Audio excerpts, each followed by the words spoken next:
Bonjour et bienvenue dans l'émission Paroles de femmes. Nous sommes encore avec notre invitée Laure Gingras. Bonjour Laure, ça va? Oui, ça va bien. On est vraiment contente d'être avec toi cette semaine et ça me bénit. Comme Aurélie l'a dit, j'aime bien ton histoire. Ça tombe bien. Non, j'aime voir comment tu as commencé à prendre des choix pour Dieu et aujourd'hui, quelques années plus tard, toi-même, tu en vois le bénéfice, tu vois ce que Dieu a fait et tu l'as dit en début de semaine, une décision qui change une vie et toi, ça a été ta décision de te donner entièrement à Dieu. On voit que ça a ouvert toutes les portes de ta vie en fait. Ça t'a fait bouger ici au Canada, ça t'a ouvert les portes pour un mariage. Voilà. Si vous voulez en savoir plus, il faut regarder les émissions d'avant. Tu as aussi découvert ton appel, ta destinée. Aujourd'hui, avec ton mari, vous êtes pasteur depuis 3 ans d'une église dans la région. Donc, on voit en fait que cette décision qui, pourtant, au début, pouvait sembler comme être un renoncement, était finalement la porte d'entrée dans une vie tellement plus riche et tellement plus abondante que Dieu a pour nous. Mais aujourd'hui, on va quand même parler du désert. Ça fait partie de la vie. Voilà, il y a des moments dans notre vie où on a l'impression de vivre des creux, des moments où la vie semble plus difficile, comme si on marchait un petit peu à contre-courant, le vent était contre nous. Et toi, Laure, t'es passée dans un de ces déserts il y a quelques années, il y a même pas si longtemps que ça en fait. Et puis, la bonne nouvelle, c'est que Dieu t'a sorti de ce désert, mais tu en as tiré beaucoup de leçons, tu as compris aussi beaucoup de choses par rapport à la fidélité de Dieu, mais aussi à l'obéissance. Oui, effectivement, il y a 3 ans maintenant, 3 ans et demi, je venais de donner naissance à mon fils Heaven. Puis c'est comme si je suis rentrée dans une saison assez... assez dure que je n'attendais pas du tout, mais je pense qu'on ne s'attend jamais à un désert. Et c'est vrai, je pense que ma prochaine saison, c'est un désert. mais pour vrai, non, c'était vraiment pas évident. Je pense que, je sais pas si c'est le fait, je peux pas dire que c'est le fait d'avoir eu un deuxième enfant, tout ça, mais il y a comme des choses qui se sont passées en moi. Il y a peut-être des craintes qui sont arrivées. Puis c'est vrai que sur du long terme, parce que j'ai quand même vécu une saison pendant 1 an et demi où ça n'a pas été facile, il faut le dire, où vraiment, ça a été un vrai combat dans mes pensées, en fait. Et j'ai gardé mon fils Heaven pendant 1 an et demi à la maison seul aussi. Donc c'est vrai qu'on s'entend quand on est seul. Ça aide pas toujours parce que Sam, lui, donc il allait travailler. Puis j'étais seule avec tes pensées. J'étais seule avec mes pensées, voilà, à cogiter. Puis j'avais beaucoup de remises en question sur pas mal de choses. Et c'est vrai que, si je peux donner une image, c'est comme si c'est comme si toutes mes vérités, toutes mes convictions étaient mises dans le noir. Donc ça paraît peut-être bizarre, mais parce que des fois je me dis c'est fou parce que la Laure d'il y a 1 an en avant, donc avant cette saison-là, si elle m'avait entendu parler, elle aurait dit voyons. Tu peux pas vivre ça, là. Tu sais qui tu es. Tu la connais, ton identité, là. Mais non, et c'était un moment où j'étais complètement... je me sentais démunie, je me sentais perdue. Je me posais plein de questions sur moi, puis sur plein de choses. Et voilà, donc c'est vrai que c'était comme... J'ai l'impression que je frappais un mur, quoi. Je me disais, c'est quoi qui se passe? C'est quoi qui se passe? Et en fait, j'ai vraiment essayé de rechercher Dieu, mais d'une façon encore plus, vraiment intense. Et en fait, au début, c'était spécial parce que il y a rien qui se passait. J'ai essayé, il y a rien. Je me dis, je ressens rien, je comprends pas. On dirait vraiment qu'il y a comme un genre il y a quelque chose qui bloque la connexion, mais il y a rien qui passe. Et ouais, ça a pas été facile. Puis l'un dans l'autre, vraiment, j'ai continué à persévérer parce que je me suis dit, de toute façon, tes réponses, tu vas les avoir avec Dieu. Mm-hmm. Donc, tu n'as pas le choix de persévérer, de continuer. Prie, passe du temps avec Dieu. Puis, tu sais, même si tu ne comprends pas ce qui se passe, continue à le louer, quoi. Parce que, voilà, la vérité, tu la connais. Même si ce n'est pas clair dans ta tête, tu la connais, quoi. Et c'est vrai que l'un dans l'autre, donc, petit à petit, voilà, je commençais à ressentir sa présence. Puis il m'a révélé pas mal de choses. Et dont une chose qui m'a assez marquée, il y a quelques années en arrière, Dieu m'avait demandé, donc après Jeunesse en mission finalement, Dieu m'avait vraiment demandé de me consacrer, mais là, dans le sens où, oui, j'avais accepté de suivre Dieu, donc ça, c'était cool. J'avais vraiment décidé de marcher avec lui. Mais après, marcher avec Dieu, c'est pas seulement de dire, bon, ben, Seigneur, je te choisis. Il y a un cheminement. C'est comme, il faut avancer avec lui. Voilà, il y a des choses à faire. Et Dieu m'avait vraiment demandé, écoute, Laure, maintenant, je veux vraiment que tu te consacres, que tu passes plus de temps avec moi, plus de temps dans la parole, que tu te rapproches de moi. Et c'est vrai que je l'ai fait. Mais tu commences à le faire un petit peu au début. Après, je fais, ben là, attends, il faut que je fasse ça avant, j'ai que ça à faire avant. Puis c'est vrai que finalement, plus le temps avançait, puis plus je mettais un petit peu ça de côté. Donc oui, je lisais un petit peu ma Bible de temps en temps, mais c'était occasionnel. Tu peux pas dire, tu étais vraiment consacrée. Voilà, c'est ça. J'ai un temps particulier. Voilà, je peux pas dire que j'ai obéi à ce que Dieu m'avait demandé. Là, c'était pas ça qu'il me demandait. Et donc, quand j'ai vécu cette saison-là, c'est vrai que Dieu m'a ramenée à ce moment-là en me disant, tu vois, Laure, je t'avais demandé de faire ça. Et peut-être qu'aujourd'hui, tu aurais quand même vécu un désert. Peut-être qu'aujourd'hui, tu aurais quand même vécu quelque chose. Mais si tu m'avais obéi, tu l'aurais vécu différemment. Tu ne serais pas sentie aussi démunie. Voilà, j'aurais eu des outils. J'aime beaucoup le verset dans Romains qui dit « La foi vient de ce que l'on entend, mais ce que l'on entend vient de la parole de Dieu. » Et en fait, c'est vraiment prendre conscience que pourquoi Dieu me demandait ça. Parce que lire la Bible, c'est vraiment s'imprégner de ce qu'il y a dedans. Et que des fois, c'est pas juste la lire en soi puis comprendre. Non, il y a vraiment une richesse, c'est vivant. On peut s'en imprégner pour notre vie. Et je pense que c'est pour ça que c'est important d'être constant dans notre relation avec Dieu tous les jours. Même si peut-être qu'il y a une journée où on va lire notre Bible puis on va pas forcément avoir une révélation ou ça va peut-être pas être quelque chose de...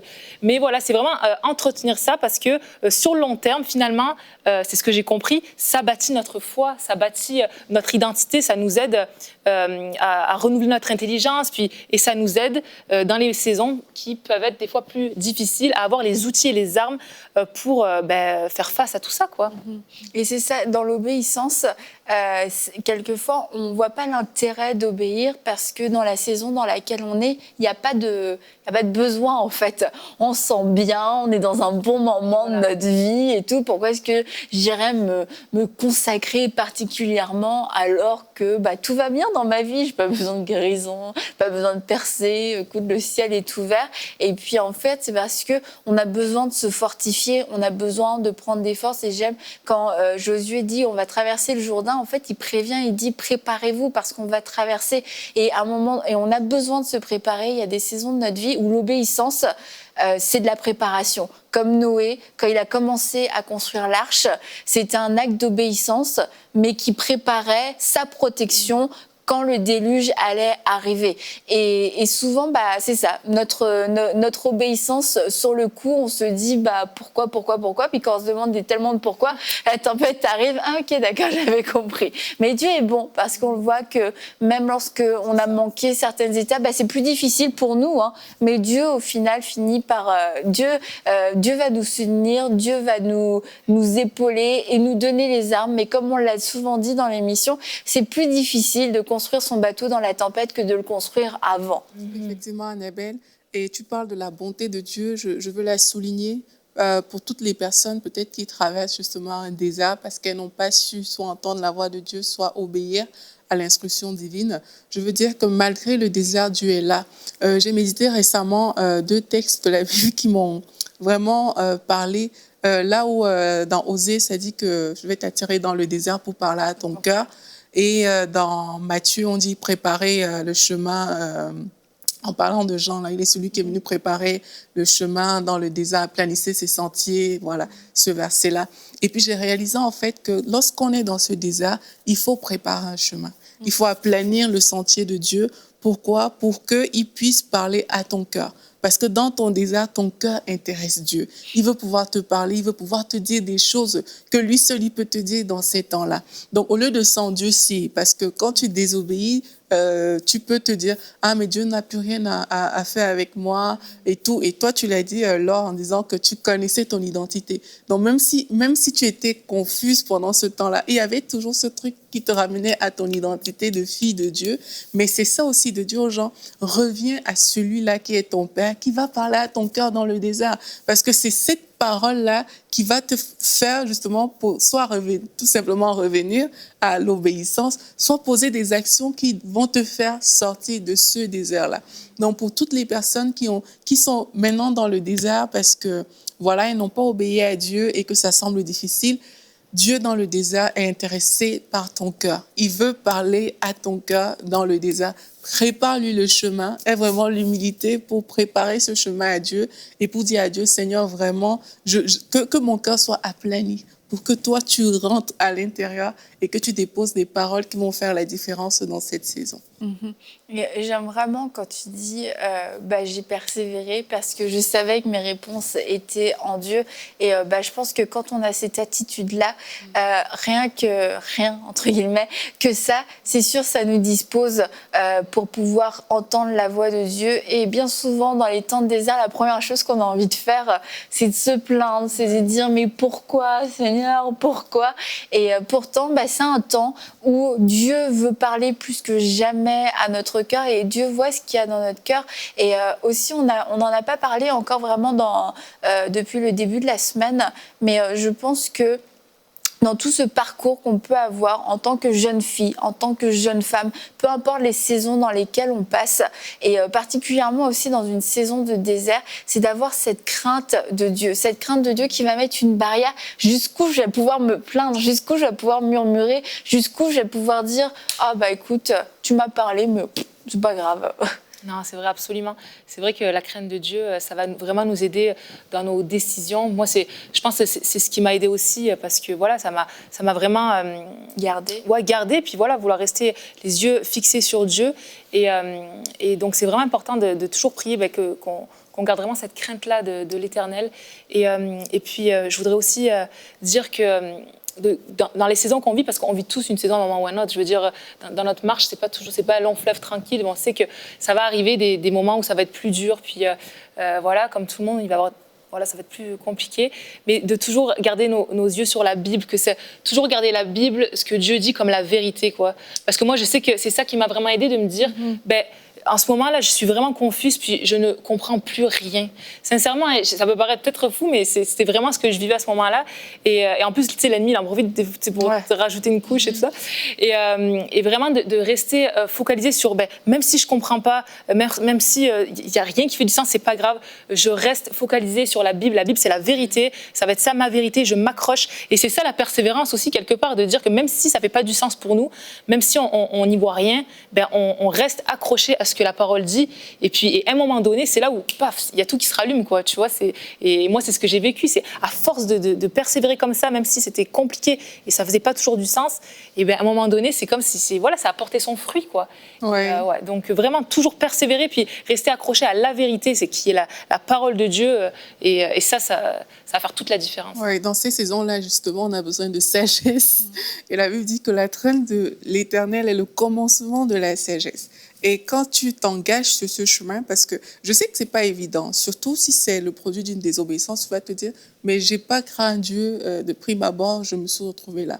Mais Dieu est tellement bon que quand tu reviens à Dieu en lui disant, Seigneur, je veux t'honorer. Et moi, j'avais une question quand j'étais jeune convertie. J'arrêtais pas de demander, c'est quoi la crainte de l'Éternel? Je ne comprends pas ce que ça veut dire. Et puis, on m'avait répondu, mais c'est le désir de plaire à Dieu en tout temps. Ça ne veut pas dire que tu as peur de Dieu, ça ne veut pas dire ça. Mais c'est juste que tu as un cœur qui veut plaire à Dieu tout le temps. Et moi, depuis qu'on m'a enseigné ça, c'est comme ça que moi je l'ai compris et que je le vis aujourd'hui. C'est toujours de venir à Dieu pour dire, peut-être je me suis trompée, Seigneur, mais vraiment mon cœur, mon désir est de te plaire. Dans cette situation, comment est-ce que je peux te plaire? Et là, justement, la parole de Dieu va te montrer comment est-ce que tu fais, quelles sont les actions que tu as posées, ce que Dieu aime, des choses comme ça. Et ça va aussi te protéger et te garder. Parce que dans le désert, tu as parfois envie de tout envoyer balader. C'est comme, écoutez, moi j'en ai marre, c'est bon. Mais qu'est-ce qui te garde au final? C'est cette crainte de Dieu. Parce que tu vas dire, OK, au lieu de faire maudit Dieu et meurt, comme la femme de l'autre a pu dire, tu vas dire, mais non, la crainte que j'ai de Dieu, je ne peux pas tout envoyer balader. Je ne peux pas remettre en question mon identité. Je ne peux pas remettre en question mon appel. Je ne peux pas le faire parce que si Dieu l'a dit, c'est ce que Dieu désire. Et c'est cette révérence à Dieu qui te garde, en fait. C'est ça qui fait que lorsque dans tes pensées sont en train d'être remises en question, quand tu te poses 10 001 questions, c'est ça qui devient comme un seau, qui scelle le vrai, en fait, du faux, qui écarte les vraies choses des mauvaises choses. Et c'est ça qui te garde, au final, pour ta destinée aussi. Est-ce que tu as quelque chose à dire? Parce que là, là, j'ai un blanc dans ma tête. Non, donc Laure, vas-y, parle, je t'en prie. Ce que je peux dire, c'est que aussi des fois, c'est vrai qu'on accueille mal les déserts, puis on se dit pourquoi je vis ça, puis voilà, si on n'a pas le focus à la bonne place, on peut vite être déstabilisé. Mais quelque part, si Dieu permet les déserts, parce qu'il les permet, et les déserts aussi, moi je pense qu'il nous aime tellement que quelque part, il permet ça pour qu'on revienne à la source, quoi. Donc qu'on revienne vers lui, puis qu'on puisse se rapprocher de lui. Enfin, en tout cas, c'est une bonne opportunité pour justement retourner vers lui. Et moi, pour moi, ça a été mon cas, quoi, parce que c'est vrai que je veux dire, si j'avais pas vécu ça, est-ce que finalement j'aurais vraiment commencé à avoir cette discipline, puis de me consacrer à 100%? Je peux pas dire que oui, là, je sais pas. Mais on dirait que le fait d'avoir vécu ça, ça m'a fait un électrochoc. C'est Dieu qui réveille-toi. Puis Dieu, il veut qu'on soit inébranlable. Il veut qu'on soit prêt à affronter n'importe quoi dans la vie. Et puis même pour notre appel, pour tout ce qu'on a à accomplir, il faut qu'on soit fort dans notre identité, qu'on connaisse la parole de Dieu, puis qu'on soit bien équipé pour pouvoir accomplir tout ce qu'il a pour nous. Donc voilà, des fois, c'est vrai qu'on a du mal à l'accepter. Ah, mais pourquoi je vis ça? Mais moi, je me dis toujours, essayer de se poser la question, bon, je vis ça, pourquoi je vis ça? Comment je peux grandir? Comment je peux me rapprocher de toi, Seigneur? Puis vraiment de se poser les bonnes questions. Voilà, c'est bon, l'idée m'est revenue. Je me sens mieux. C'est que je voulais appuyer sur le fait de se sentir aussi seul dans ces moments-là, comme si ça n'arrivait à personne d'autre. Et quelquefois, on se pose des questions qui sont tellement qui nous semblent bêtes en fait, parce que il y a une semaine on s'y posait pas, puis il y a personne qui a l'air de se poser les mêmes questions. On se dit, mais est-ce que je suis la seule à me poser ces questions-là? Est-ce que je suis la seule à sembler ne pas pouvoir entendre Dieu? Puis selon l'environnement aussi dans lequel on est, s'il y a des gens, ils sont tout le temps en feu, ils ont des paroles, ils ont des rêves, ils ont des visions, et toi, tu as envie de dire, mais moi, genre, juste d'ouvrir ma Bible, c'est comme... c'est déjà un effort surhumain, mais tout le monde a l'air d'être dans des hauteurs. On peut avoir ce sentiment de honte et aussi où on va s'isoler et on va se dire, en fait, il n'y a que moi qui vis cette chose-là. Il faut que je m'en sorte tout seul. Il faut peut-être que j'ai un problème, etc.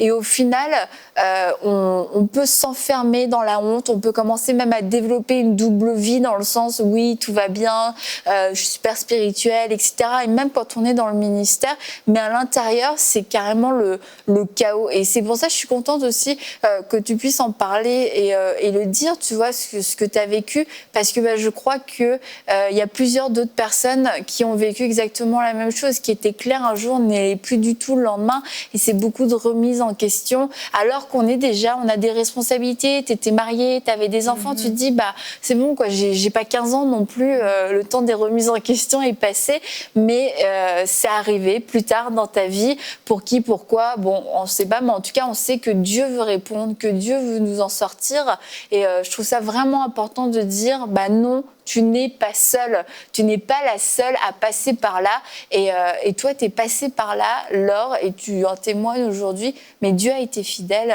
et Dieu t'a fait sortir de ce désert à travers sa parole, et c'est ça que je trouve vraiment très beau aussi. Dieu a été fidèle à lui-même en étant fidèle à sa parole, mais est-ce que ça a été un cheminement, il y a eu comme un processus, tu as senti qu'au fur et à mesure, les choses se remettaient en place, ou alors un jour, tu t'es levé, tu t'es dit, mais tout est fini, aïe, tout est redevenu clair? Je peux pas te dire que tout est redevenu clair du jour au lendemain, parce que je pense que c'est vraiment un processus. Puis je pense que finalement c'est un mode de vie d'être proche de Dieu. Donc je pourrais de ne pas passer de temps avec Dieu pendant un moment, et je suis sûre que je pourrais de nouveau me sentir déstabilisée, tout ça, parce que je pense que voilà, c'est vraiment un mode de vie. Mais après, j'ai aussi aimé ce que tu dis. C'est vrai qu'il faut vraiment mettre l'emphase là-dessus de se dire qu'on n'est pas seul à vivre les choses, comme tu dis. Puis l'ennemi veut nous faire penser qu'on a un problème, qu'on est bizarre. Moi, je me suis demandé, mais est-ce qu'on dirait que tout le monde va bien autour de moi? Est-ce que c'est moi c'est quoi qui se passe dans ma tête, tu sais? Puis surtout quand tu reviens sur des choses qui avaient l'air d'être assimilées dans le passé, tu te dis, des choses qui acquises, tu te dis ça, ce sera plus un combat dans ma vie. Je te dis, est-ce que je suis en train de vriller, si je peux dire ça comme ça? Puis, et puis non, de se dire que non, l'ennemi veut nous faire penser ça, mais on vit tous des choses, chacun à notre niveau. Et voilà, on n'est pas, faut pas s'isoler en se disant non, il y a juste moi. Ça, c'est vraiment important de se le dire. Mais voilà, on connaît la façon de s'en sortir. C'est vraiment la persévérance dans la parole de Dieu, quoi. Ça, c'est sûr. Et quand tu prends le choix justement de ne pas t'isoler, tu t'ouvres aussi à des réponses. Parce que, comme on a dit, il y a plusieurs personnes qui sont passées par là, qui ont déjà traversé cette étape de désert. Et quand tu oses vraiment dire, OK, je veux partager ça à quelqu'un de confiance, mais tu t'ouvres à juste des options aussi. Parfois, c'est ça qui manque, c'est que tu es tellement, dans tes pensées, tu es tellement, comment on dit, Satan t'envoie tellement de choses négatives que tu n'as plus d'options. Ta seule option, c'est de te cacher, c'est de te renfermer. Mais quand tu prends le pas de t'ouvrir, ben, tu t'ouvres des options. Il y a des personnes, on n'a pas idée, mais il y a des personnes autour de nous qui ont vécu beaucoup de choses qu'on ne connaît pas. Et en priant le Seigneur, en recherchant sa face, mais il y a une porte comme ça qui va s'ouvrir pour que toi, tu puisses parler à cette personne-là et la personne va te dire « Ah, mais oui, mais moi, j'ai passé un truc comme ça et puis voici ce que j'ai fait. Moi, j'ai juste renversé telle pensée, telle pensée, telle pensée et là, c'est fini. » Et on est souvent surpris par des choses comme ça. Même moi, ça m'est déjà arrivé de juste dire à quelqu'un quelque chose et tac, c'est fini. Donc, l'emprise, le pouvoir que cette chose avait sur toi, elle disparaît complètement parce que tu as décidé de ne pas cacher, de ne pas le garder pour toi seul, mais tu as décidé de l'exposer. Et on le dit souvent à Parole de Femme que Satan aime bien les choses cachées. Il aime l'obscurité, il aime la solitude, il aime quand tu es seul dans ton coin pour venir te bombarder de mauvaises pensées, des choses comme ça. Mais quand tu décides d'ouvrir, c'est comme si tu mets une lumière sur ces choses-là et les ténèbres disparaissent quand il y a la lumière. Les ténèbres commencent à reculer et c'est comme ça que toi, tu vas commencer à juste... Ouf, tu respires, tu réalises qu'en fait, je pensais que c'était quelque chose de terrible. Certainement, ça fait mal, il y a de la douleur derrière, mais la lumière de Dieu est arrivée et cette lumière-là a balayé ces ténèbres. C'est clair, parce que le diable est vraiment un mauvais interlocuteur. Et quelquefois, quand on est dans ces périodes de confusion, où on est assailli de nos pensées, en fait, c'est une discussion quasiment avec le diable. Il te dit des mensonges, puis tu es en train de raisonner sur ces mensonges, il te répond sur ces mensonges, et en fait, t'entretiens, le mensonge devient de plus en plus grand, de plus en plus grand, et tant que t'en parles pas d'une façon ou d'une autre au Seigneur ou même à d'autres personnes, en fait, t'as pas d'autres réponses qui arrivent. Et la seule réponse qui vient, c'est celle du diable qui vient confirmer les mensonges. Tu vois, je t'avais dit que t'étais pas à la hauteur. Tu vois, je te le confirme, je t'avais prévenu, je te l'avais dit. Alors arrête de te faire des idées. Et c'est vrai, on en a parlé et je crois vraiment dans ce principe. La Bible dit confessez vos péchés les uns aux autres. Et on a l'impression que de confesser ses péchés, c'est juste si t'as fait un truc impur, tu vas être confessé. Mais en fait, le fait d'entretenir des pensées qui sont juste contraires à la parole de Dieu, c'est une forme de péché. Et le fait de le dire, écoute, moi j'ai été attaquée dernièrement dans mes pensées, je sais plus qui je suis, j'arrive plus à croire dans mon identité en Christ. Ça, c'est le genre de choses, on pense pas forcément à le confesser, mais quand on le dit, le simple fait de le dire déjà diminue la puissance de ces pensées parce qu'elles sortent. Puis on se dit, mais c'est tellement débile ce que j'ai pensé. Et d'avoir un retour extérieur, un retour d'une personne qui va avoir la pensée de Dieu, ça va totalement venir défaire les mensonges et les rendre impuissants. Non, oui. Oui. Non, mais c'est vrai, faut faire attention à ça, que d'oser ne pas avoir honte de dire les choses, puis de partager, comme tu dis, tout ce qu'on va confesser c'est déjà perdre son effet, donc va perdre en tout cas une partie de son effet, donc ça peut vraiment être bon de d'oser dire. Mais et je veux revenir aussi sur ce que tu disais, Laure, par rapport à la parole, parce qu'on le dit tout le temps, dans Parole de femme, non, on aime la parole de Dieu. Et ça semble quelquefois être la dernière des solutions, je ne sais pas pourquoi. C'est comme je veux écouter des prédications, je veux parler à des pasteurs du monde entier et à tout le monde, mais je ne vais pas lire ce que Dieu me dit dans sa parole sur cette situation, sur ce sentiment, cette émotion dont j'arrive pas à me débarrasser.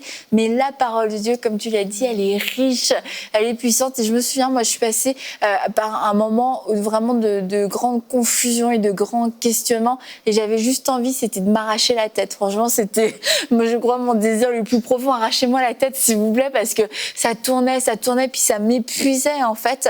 Et la parole de Dieu m'a apporté tellement de réconfort, m'a apporté tellement de paix. Et comme tu le disais, c'était pas forcément révélation sur révélation, c'est juste le simple fait de la lire et de pas justement chercher cette révélation. Je la lisais pas pour enseigner, pour prêcher, je la lisais comme un médicament, en fait. J'ai juste commencé à lire et à lire et à lire, et au fur et à mesure, en fait, j'ai vu mais à quel point ça me faisait du bien, et quelquefois je pouvais même pas te dire la révélation du jour, ou tu sais, je pouvais te dire ce que j'avais lu, mais j'avais pas eu de... Vraiment, non, j'avais pas eu de grande révélation du tout. Mais c'est juste, je voyais que la parole agissait, et que c'est ce qui faisait taire toutes les pensées oppressantes. C'est ce qui consolait mon cœur sur certaines choses. Il y a des questions, je pense que j'ai même pas eu de réponse, mais c'est juste des questions ont disparu, j'avais plus besoin d'avoir de réponse. Et tout ça, c'est la parole de Dieu qui l'a faite. Alors ne négligez pas la parole de Dieu. Elle est là, elle est disponible. Et quelquefois, on la laisse juste de côté parce qu'on a l'impression qu'elle ne parle pas, ou que c'est le dernier des remèdes. Mais c'est le premier des remèdes. Dieu va vous parler à travers sa parole. Elle est vivante, la parole de Dieu est vivante, et je prie que le Seigneur puisse vous parler à travers sa parole, qu'il puisse vous révéler à nouveau votre identité, révéler votre héritage, révéler la vérité, que les vérités qui ont été effacées, les vérités qui ont été mises dans l'obscurité, que la lumière puisse venir, que la lumière puisse faire fuir toute forme de ténèbres dans votre vie maintenant, dans le nom de Jésus. Je déclare que les temps de confusion sont terminés, parce que la parole de Dieu n'est pas confusion, la parole de Dieu est vérité, la parole de Dieu éclaire ton sentier. Ce qui était obscur hier devient clair aujourd'hui. Tous les mensonges que tu as crus sont défaits, sont détruits par la parole de la vérité, oui, qui agit comme un médicament dans ton cœur, qui agit comme un médicament même dans ton corps. La parole de Dieu est puissante, et sa puissance est relâchée maintenant même dans ta vie. Amen. Amen. Merci Laure d'avoir partagé ton témoignage, d'avoir partagé tout ce que tu as pu vivre pendant cette année et demie, et je crois que ce que Dieu a fait pour toi, il va aussi le faire pour vous. Le désert a une fin. Le désert a vraiment une fin. Laisse Dieu parler à ton cœur, et on va se retrouver demain pour une prochaine émission de Paroles de Femmes.